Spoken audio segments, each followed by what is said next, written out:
North Korea has denied sending munitions to the Wagner group after Washington claimed the Russian mercenary group had taken arms from Pyongyang.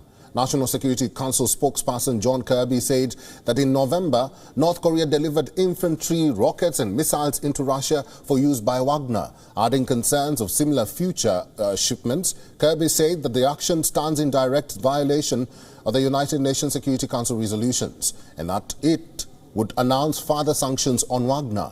Both the Wagner Group and North Korea, as we mentioned, have denied these claims. The development comes as the United States raised alarm over the mercenary group's increasing involvement in the war, especially the Donbas region, and is now spending over $100 million a month on the ongoing war. Kirby said that Russian military has on several occasions worked on the Wagner's commands. Meanwhile, the United Kingdom recently claimed that fighters from the mercenary group have ballooned from 1,000 to nearly 20,000 in Ukraine. British Foreign Secretary James Cleverly said that the fact that Putin is turning to North Korea for help is a sign of Russia's desperation and isolation. The Wagner Group is believed to have first gone into action during Russia's annexation of Crimea in 2014. The group's owner is the oligarch Yevgeny Prigozhin, also known as Putin's chef. This is because he rose to ranks from being a caterer for the Kremlin to being the chief of one of the most dreaded groups. The group has also been active recently in Syria and African countries and has repeatedly been accused of war crimes and human rights abuses.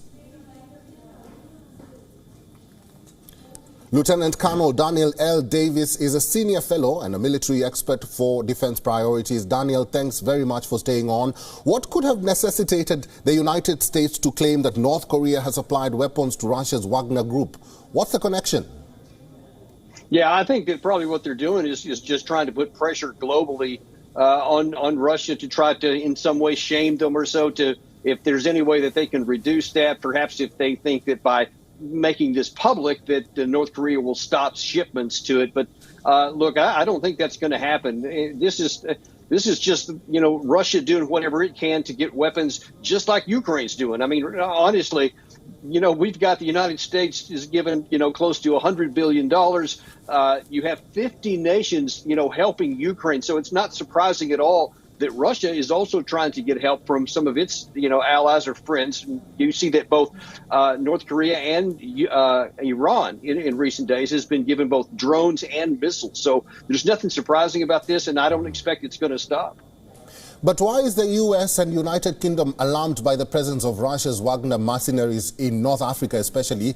There was a lot of hue and cry over that recently, and Russia seems to be expanding their influence in Africa.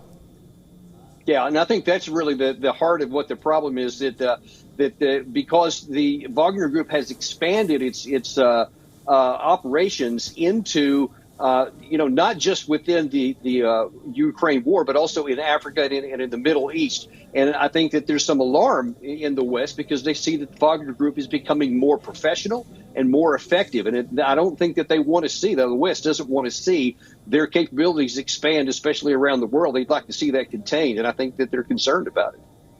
I've been talking to Lieutenant Colonel Daniel L. Davis, who's a senior fellow and a military expert for defense priorities.